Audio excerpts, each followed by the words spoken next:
Hello all, I am Justin Jones. My partners are Galen McCluskey and Wael Abraham, and this is week 10 of our project. So again, our project continues to be a hybrid solar panel, and our company is called Solar Anywhere. So our business model canvas this week has not changed a ton. However, we have dug into the revenue streams, and that is where we have gotten the biggest changes.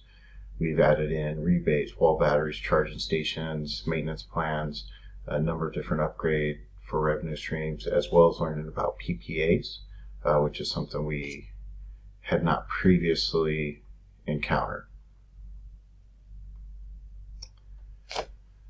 So keeping it fairly simple though, we have a multi-channel approach to revenue. We can sell the product, we can lease it, we can do a PPA. We have maintenance plans, we have rebates that actually come to us as a company, and we have upgrades that we can package in. We all know what a sell is, so obviously selling the product directly to the consumer. They then own it, and their purchase is complete.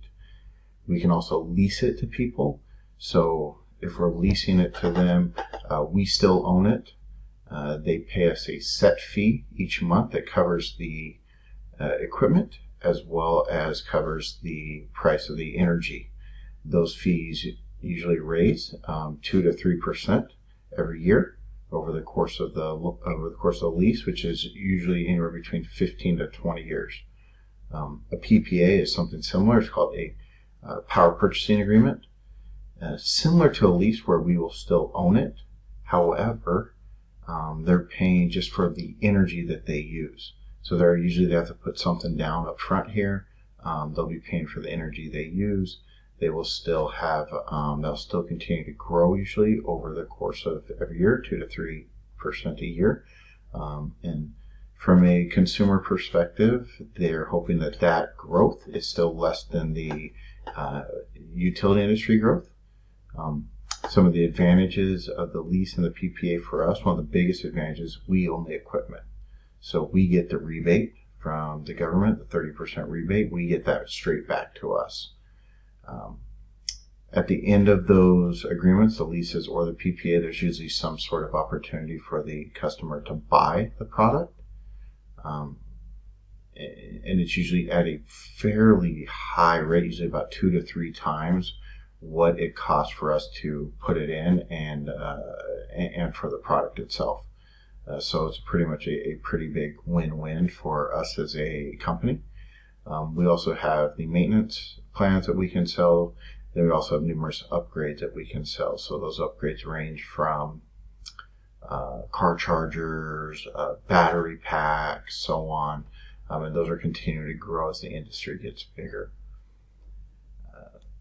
One of the most important things we learned about our pricing model is that we have to be able to accurately assess customer needs. One of the biggest failings for companies that are out of business already is overselling customers and giving them a larger package than they actually needed, thereby negating any possible savings they might have had, no word of mouth, and no growth for that company. So looking at that pricing model, most states are between about $3 and $4 a watt. We're going to try to we need to be able to stay at that high end of that $4 a watt. Your average home system is around 6 kilowatts, so about a $24,000 purchase price. Looking at how margin is laid out, there's a 10% average margin in the industry is what we're being told and what we're finding online. So not a huge margin, but with these large purchase prices, it still will be quite a profitable business. And then obviously leasing and PPAs are where we could get the highest margin, but again, that's money that's coming in over time, 15, 20 years. It does stay with the house, so even if the house is sold, that lease stays with the home and transfers over to the next homeowner.